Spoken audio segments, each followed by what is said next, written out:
Hey everybody, welcome to another nTop Live. My name is Andrew Reitz. I'm a product engineer and a computational designer here at nTopology.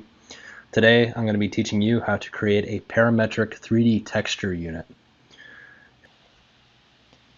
In my first nTop Live, I showed you how to use some out-of-the-box texturing tools that are available in the Architect and Materials toolkit. In that video, I showed you how to apply some basic textures to a target object, and then how to vary those textures using the ramp block and some basic geometric data, and then I showed you how to blend those textures.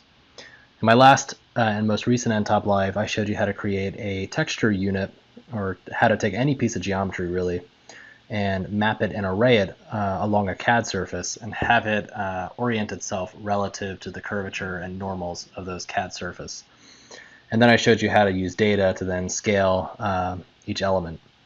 But today we're going to take this a step further. I'm going to show you how to build your own unit and embed properties in those units. So if you take a look at this example that we have here, you can see that if we zoom in, we have this hexagonal unit. But the number of sides on the unit is actually a property of the unit. I've also assigned a variable height to the unit. And if you look closely, I've also assigned a variable depth to the cutout that we have on this unit here. So by designing a unit, you can embed these key parameters into this unit to modify the performance. So in this case, in this door handle example that we have here for a car, the texture gets more pronounced. It starts to tell a story. So as the texture gets more pronounced, more surface area starts to increase in the area where you're going to have the most amount of contact with your thumb, with your hand, and it starts to diminish and become less pronounced as it moves away from its core functionality. So let's take a look at the actual unit itself. So I'm going to jump over here to this file. And this nTop Live will include a series of files for you to review afterwards. So this is an example of a parametric texture unit. And if you look over here at the inputs, I've isolated some key parameters. And we're going to build this together, but I wanted to give you a high-level overview first. So some of the things I called out are the number of sides. I can increase this to 8. I can decrease this to 3. I can modify the height of this element. So make this 1. And I can also change the top radius. I can make it just as big as the base, or I can make it incredibly small. But these are some core features that I've highlighted. And I've also constrained some of these relationships, so no matter what these values are, the unit will still be constructed. So these are some key parameters that could be modified over space. In my last video, we just kind of had a static unit where you really couldn't change the properties. The only thing you could do is change the unit's scale globally. But in this example, there's certain parameters that we're going to want to have change across our target application to vary the visual complexity or the design aesthetic, and also to vary the functionality as well. So let's get started. Let's build this from scratch. All right, so I opened up a new instance of nTop platform, and what we're going to do is we're going to build a simple parametric unit, and we're going to identify the key parameters that we want to modify for visual or performative reasons. Once we build this parametric unit, we're going to take our car door handle, and we're going to basically swap out these singular inputs with a list of inputs so that we can array this texture along a target application. Okay, so let's get started. First, I'm going to add a regular polygon to our notebook. I'm going to double-click the plane input and select a plane from normal. This is the plane that the polygon will be constructed on. I'll select 6 as the number of sides to start with, and just as a default for the radius, I'll select 1 millimeter. So in this particular example, there's already a key parameter that I want to highlight. That's going to be the number of sides. I'm just going to call that, pull that to the top. And I'm going to right-click on this, and I'm going to turn this into a variable. I'm going to call this our unit base. I'm going to add another regular polygon to this notebook. This will be the polygon that we loft to, so this will be the top of our unit. Again, I'll double click, add a plane from normal. But what we want to do is we want to change the height of this, this plane, and we want that to be a variable as well. So in order to do that, I'm going to select this plus button next to the origin.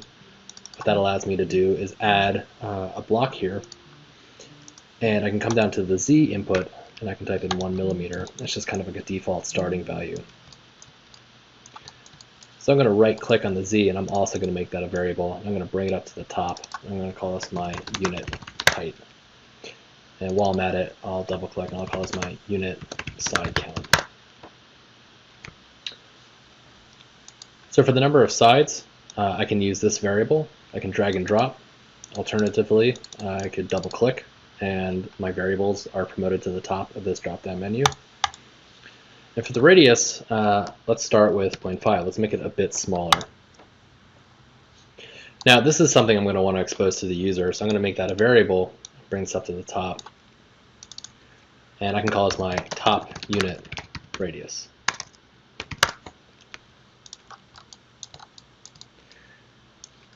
So I'm going to right click on this regular polygon.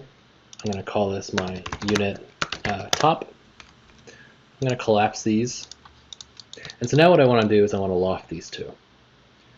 And so if I go to the search bar and I type in loft, there is a block called loft between profiles. A property of a regular polygon is a profile. So if you click on the question mark icon and you go to properties, you'll see that in the unit base properties list there is a profile. And so I can drag and drop.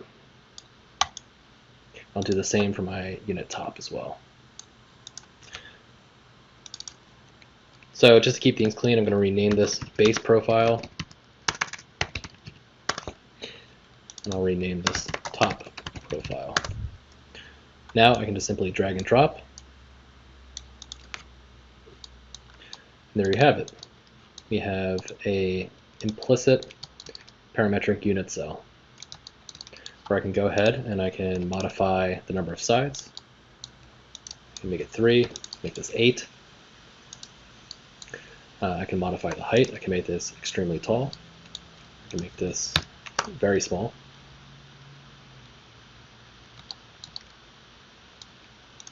Make that a little bit taller.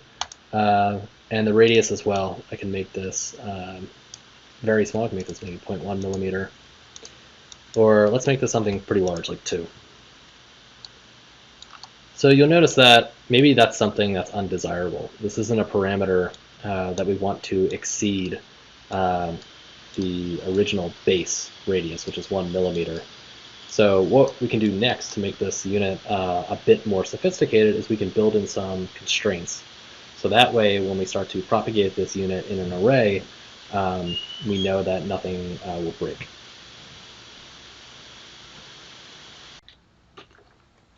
Okay, so I've changed my top unit radius back to 0.5. So what we want to do is we want to constrain this top unit radius. We don't want it to meet or go to 0, because if it goes to 0, this model will break. There will be nothing for the base to loft to.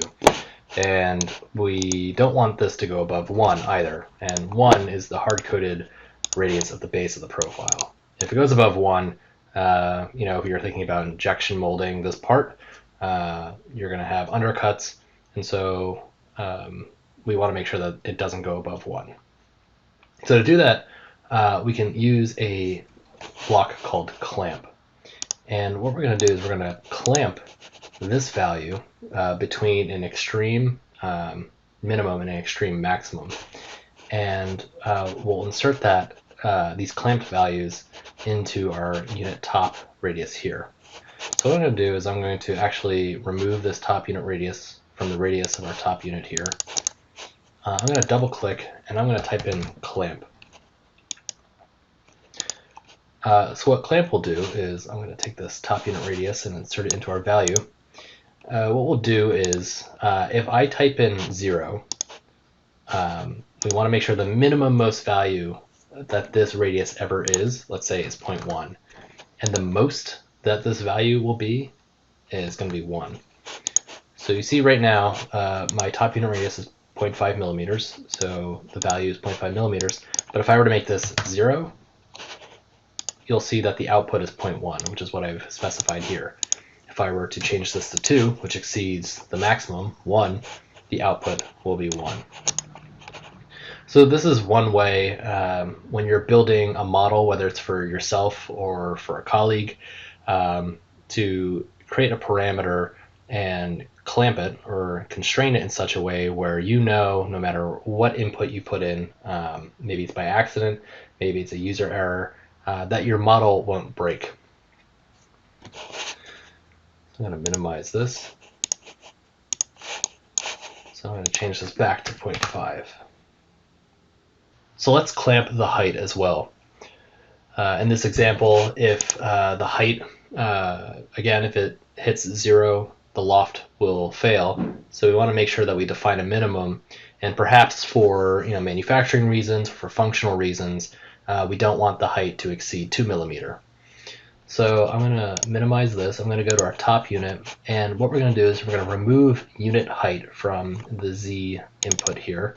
I'm going to double click and I'm going to type in clamp. And what we want to do is input our unit height. And again, we want to specify the absolute minimum that we ever want our height to be. In the event that someone goes below that, it'll return a value that's acceptable. So we'll say maybe 0.1 as a height minimum, and for a height maximum, we'll do 2 millimeter.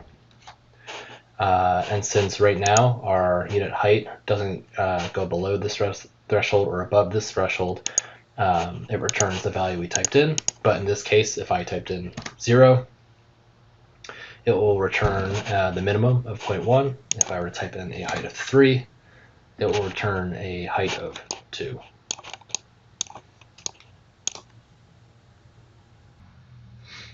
Okay, so this is our simple parametric unit, and I think there's a couple of things we can do just to clean up this file.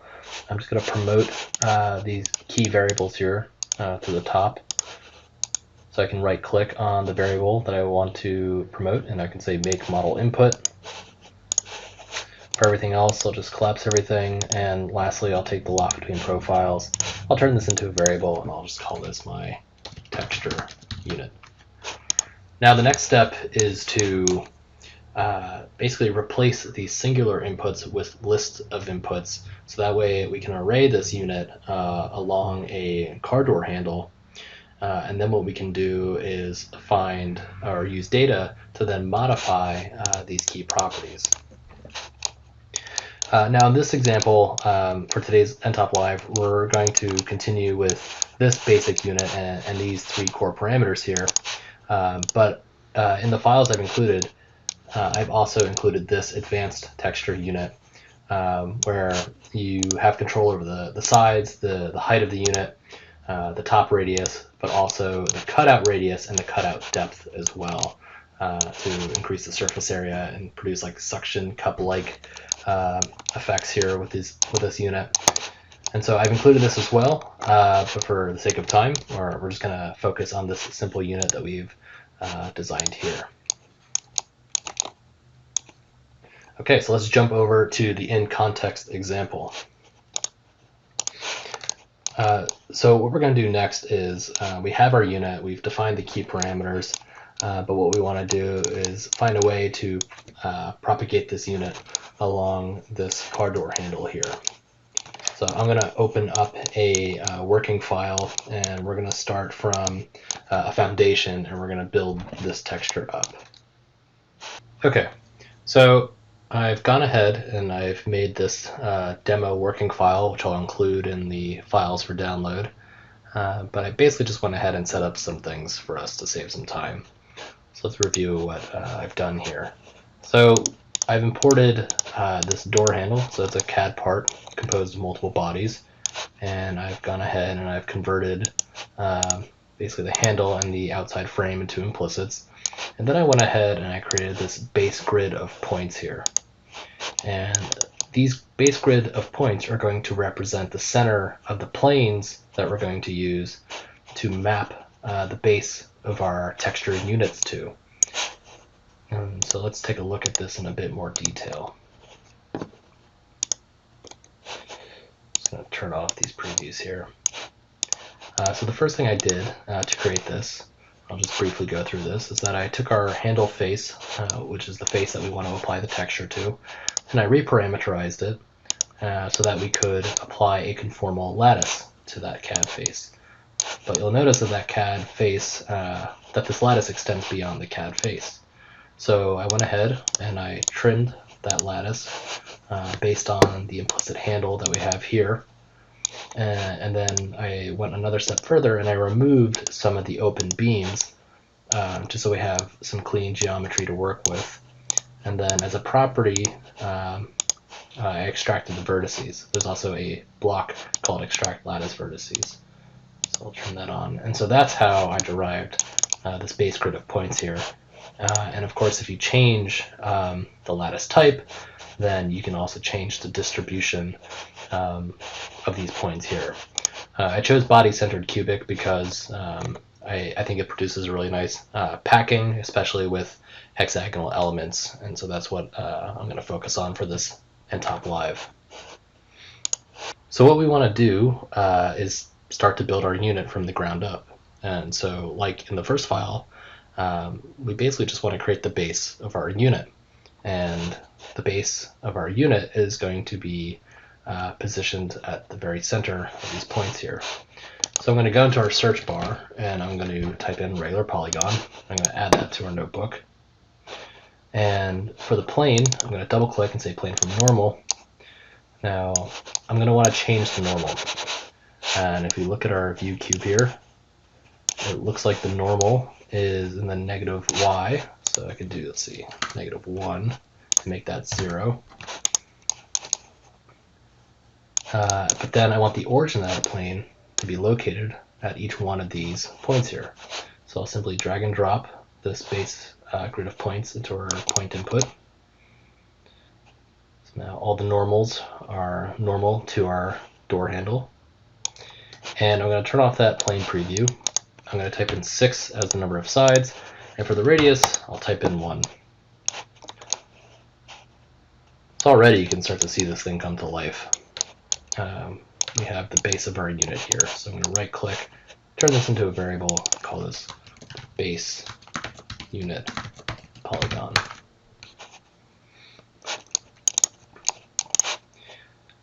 And from the first workflow, I'm going to go into the properties and I'm going to pull out the profile and add that to our notebook as well, because we will use this downstream to loft between this and the top of the unit.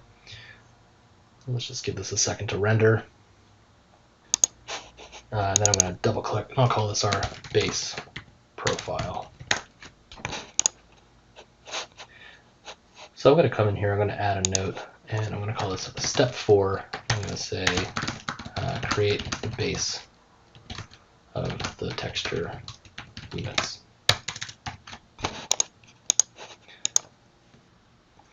Okay, so the next step is to obviously create the top of the unit, but before we do that, we want to create the logic that's going to create a variable texture. And what we're going to do is use some geometry, in this case a point in space, and we're going to place the point in space in this general region here where we're going to have the most amount of height. And we're going to use that point and the distance to each one of these units here, each one of these base grid points. And we're going to use those distances and remap them to a new domain that's going to be relative to the top unit radius and the top height of the texture. So in the search bar, I'm going to type in point variable, and point variable is a fun block. I can, if you click in the X, Y, or Z, this widget will appear, and I can drag and drop and position this point in this general region here, which is where we're going to have the most amount of texture. And I'm going to switch my view here. And I'm going to bring this a bit closer to our car door handle. It doesn't have to be perfect, but just a general region. And I'm going to call this our attractor point. And what I'm going to do is I'm going to draw a line from the attractor point to each point in the base grid. And so I'm going to drag and drop our attractor point into the start point. And I'm going to drag and drop our base point grid into our endpoint. So what this is going to do is create a line from each point to the attractor point. And what I want to do is extract the distance value from each one of these lines, or the length of each one of these lines. So first I'm going to make this a variable. I'm going to call this our attractor lines. And then I'm going to go into the properties and I'm going to pull out the attractor lengths. And I'll call this our attractor lengths. And what I'm going to do is actually make this a model input. This is going to be one of the key things that we can modify, that we want to expose to the user. It's one of the key drivers of this design. And right here, I'm going to add a note. I'm going to call this step 5. I'm going to say create attractor logic. So the next step is now that we have a little typo here. Now that we have our lengths, what we want to do is derive the min and max value. And what we'll use are these attractor lengths, the min length and the max length, and we'll use ramp blocks to map these lengths into something that's more appropriate for the top unit radius and the texture height. So I'm going to go into the search bar, I'm going to type in min, and I'm going to change this to a scalar list. You'll notice that these two variables, these two inputs have the same icon, so we know that they're compatible. This is a list of scalars. So I'm going to drag and drop our attractor length in here, and that's going to return the minimum line length in this list of lines here. So I'm going to call this our min length. And I'm going to do the same for the max. I'm going to type in max. I'm going to change this from a scalar field to a scalar list. Drag and drop our attractor lengths in here, and this will return in the upper right corner the longest length here, which is 55 millimeters. Right click, and I'm going to make this our max length.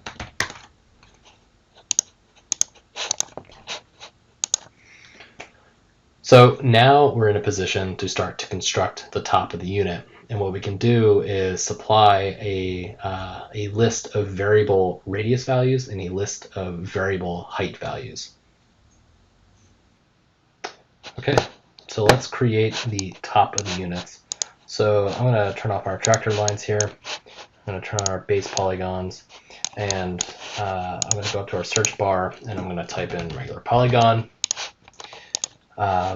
And I know I want the sides in this case to correspond to the base polygon. So I'm going to open up our base unit polygon. I'm going to make this a variable.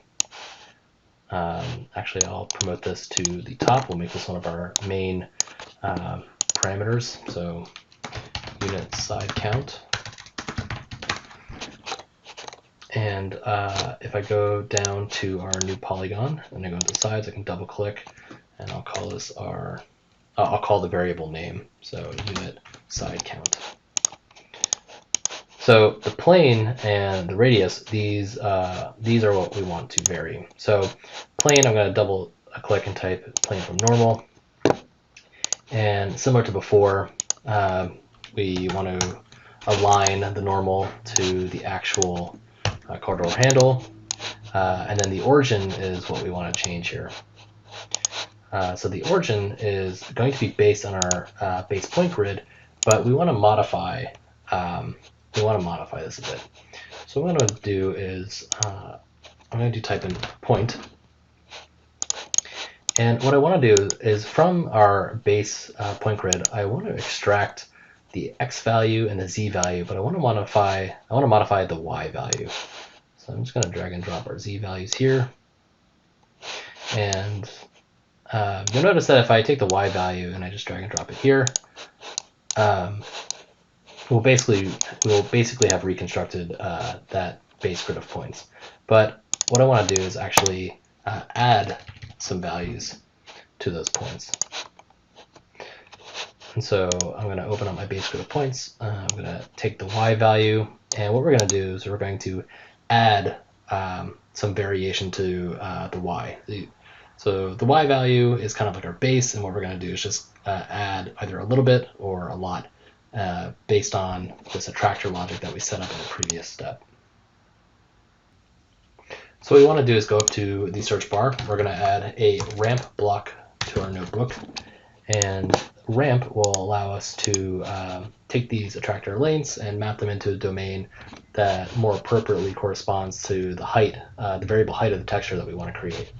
So I'm going to change this ramp block from a scalar field to a scalar. The values that we want to map or remap are the attractor lengths.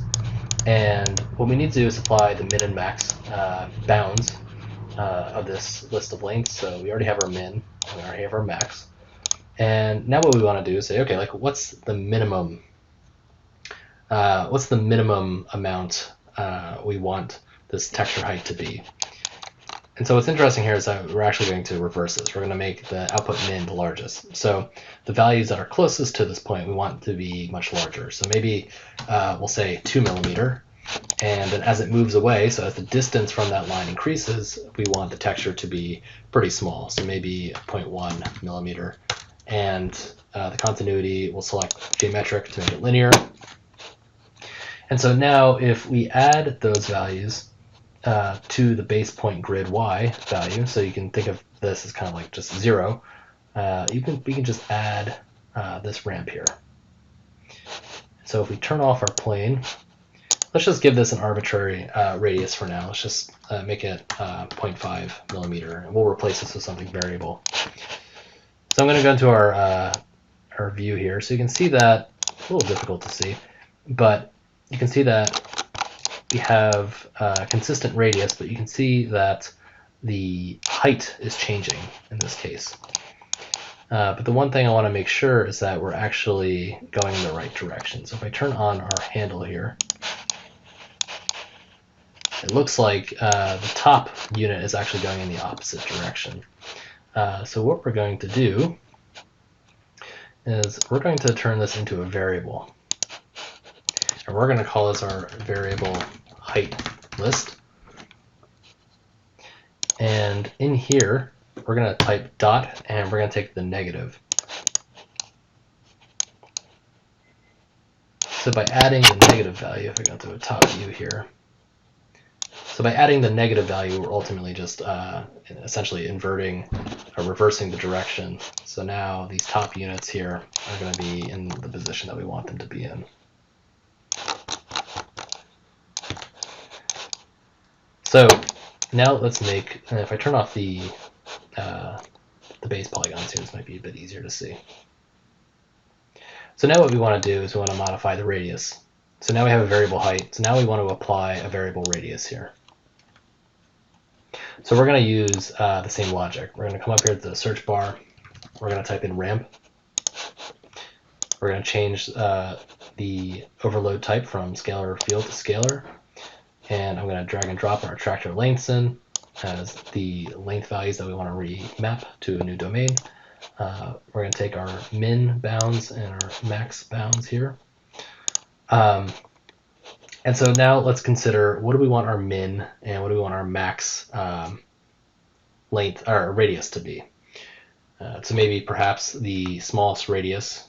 So maybe the closer you are to the point, the larger you want the radius to be. So maybe we'll make this 1 millimeter.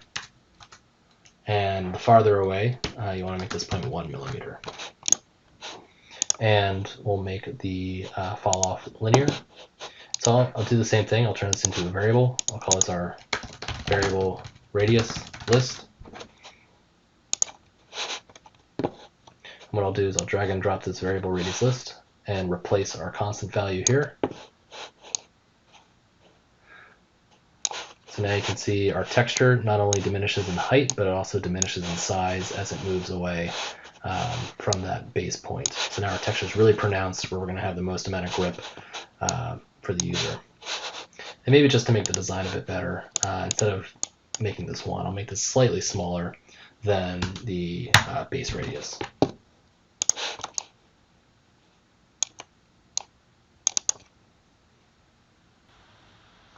Okay, so before we actually construct our unit, what I want to do is I want to build in some safety checks, similar to what we did with our first single unit.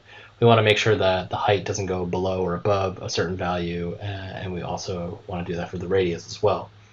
And so to do that, I'm going to add a clamp block to our notebook here. So I'm going to add the clamp. I'm going to change it from a scalar field to a scalar, and let's start with the height. And if we expand our height block here, we can see that we specified a min as 2 and an output max as 0.1. So basically, we just want to make sure that we don't go below 0.1, let's say, is our minimum value, and that for all the values in this list, we want to make sure they don't exceed 2.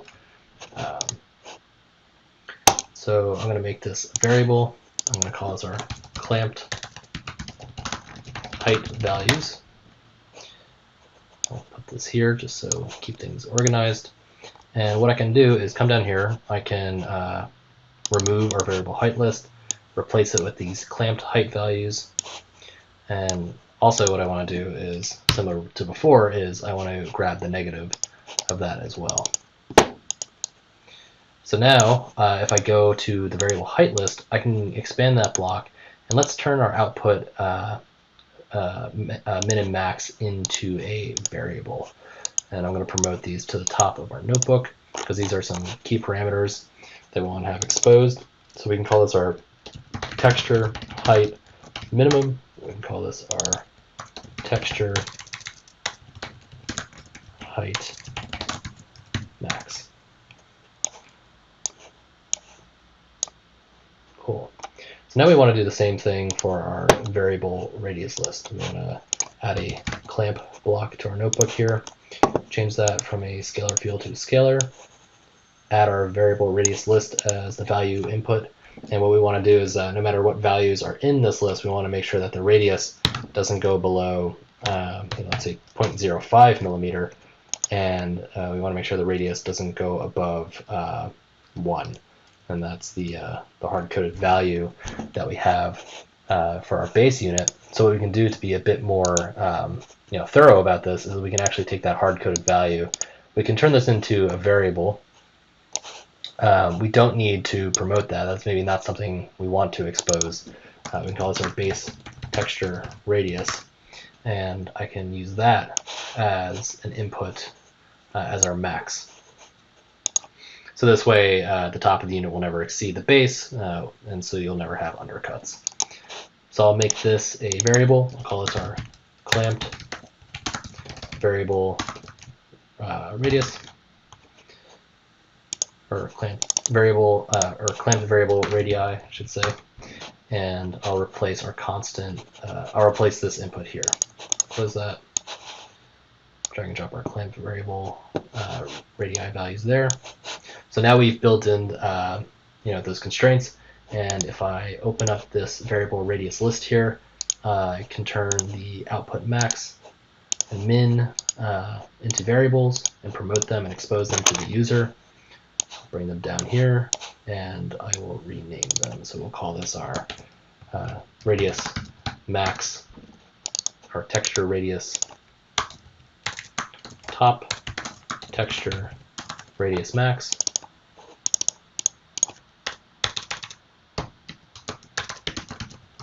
And we'll call this our top texture rad min.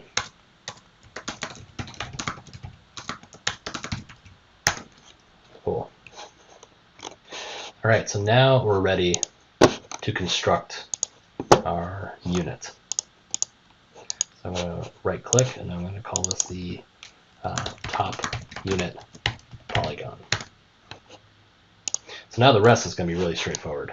So I'm going to turn our base unit polygon here. So now we just need to loft these two, and what we're going to do is loft them, mesh them, and then merge all the units using this mesh merge function, and then we'll turn them back into an implicit. Okay, so now we can create our texture units. So to do that, we need to extract the profiles from the polygons, as we did when we constructed the single unit.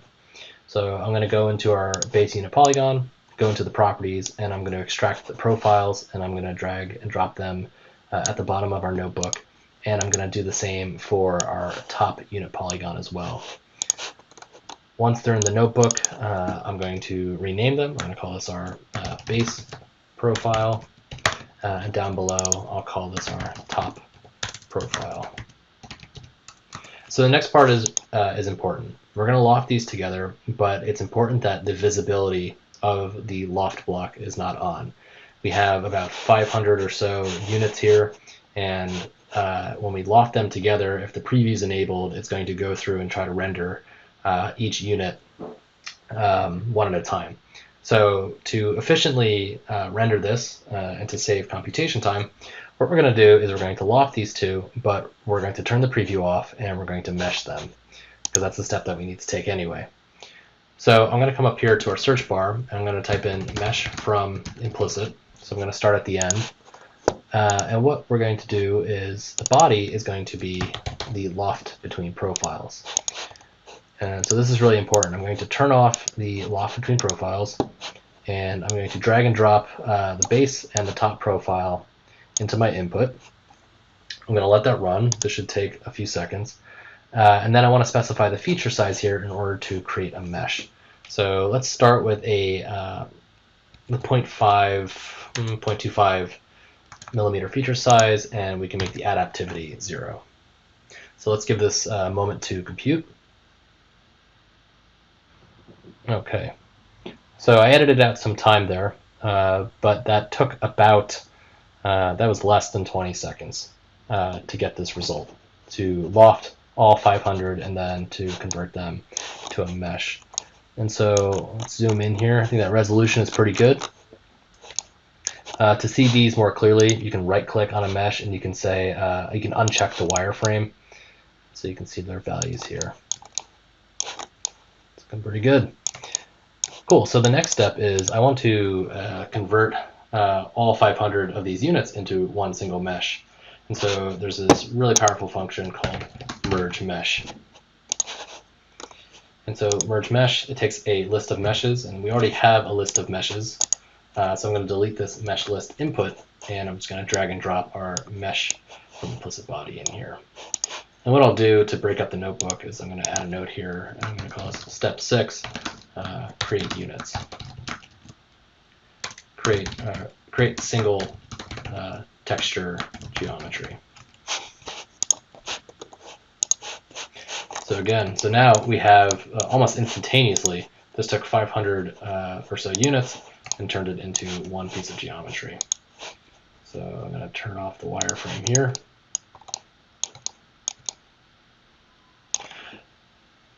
So for this next step, what we're going to do is what I have found to work best here is I'm actually going to voxelize these meshes here.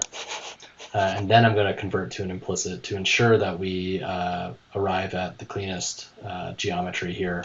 So that way I can boolean it back to the handle and I can output a piece of geometry for manufacturing. So I'm going to type in the search bar voxel from mesh, so voxel grid from mesh. What we're going to do is drag and drop this single mesh now into the mesh input. And the voxel size, I'm going to make this 0.1 and give that a couple seconds to compute. Awesome. So that turned all those meshes into voxel geometry. And then from here, if I isolate this. So then from here, I can go in and I can convert our voxel into an implicit by typing implicit body from voxel. And all these different conversions blocks can be found in utilities conversion.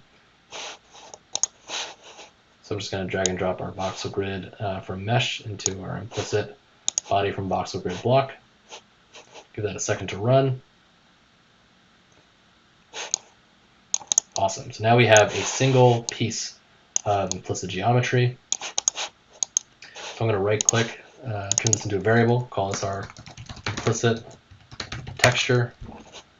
And now for the last step is I can take a Boolean union block, add that to our notebook, and what I can do is Boolean union the handle, and I can Boolean union that with our implicit texture. isolate this view here, and I'm going to increase our resolution here to highest res, so let that render. And there we go. I have this awesome parametric texture here. And so last step is, I'll just make this a variable, call this my final part. And I'll add a note that says step 7, union texture with the car door handle. Awesome. So now if we go back at the top of the notebook, we have all these awesome parameters that we can modify. We can tune the number of sides here. We can change the height min and max, and we can change the texture radius as well. So let's go ahead and do that real quick. Maybe I'll make this, what I'm going to do is I'm going to change a lot of parameters at once. And so I'm going to disable our entire notebook so I can go ahead and change some of these parameters. So maybe what I'll do is I'll make these triangles. So give them 3 sides. Keep the height at 2. Maybe the height minimum at increase that a little bit, make that 0.25. The radius, we'll leave that the same, but the radius minimum, maybe we'll bump that up a little bit. Then once that runs, I'm just going to enable the whole notebook again and just let it run.